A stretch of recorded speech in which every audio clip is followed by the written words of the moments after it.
যুক্তরাজ্যে ভিসার জন্য আবেদন করতে গেলে জাল বা ভুয়া কাগজপত্র জমা দিলে বড় ধরনের শাস্তির ঝুঁকি রয়েছে।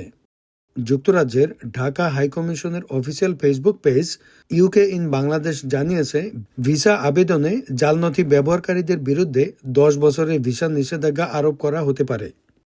তারা জানান, অনেক আবেদনকারী দ্রুত ভিসা পাওয়ার আশায় ভুয়া দস্তাবেজ জমা দেন, কিন্তু যুক্তরাজ্যের ভিসা যাচাই ব্যবস্থায় এসব নথি সহজেই শনাক্ত করা সম্ভব।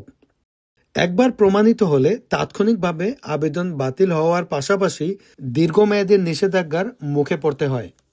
ইউকে ইন বাংলাদেশ আরও বলেছে, ভিসা পাওয়ার সর্বোত্তম উপায় হল শতভাগ বৈধ কাগজপত্র জমা দেওয়া এবং সঠিক তথ্য উল্লেখ করা।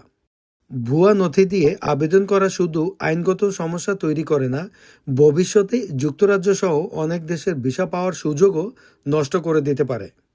সংস্থাটি সবাইকে সতর্ক করে বলেছেন, জাল কাগজ জমা দিয়ে ঝুঁকি নেবেন না, সঠিক তথ্য ও বৈধ নথি ব্যবহার করুন।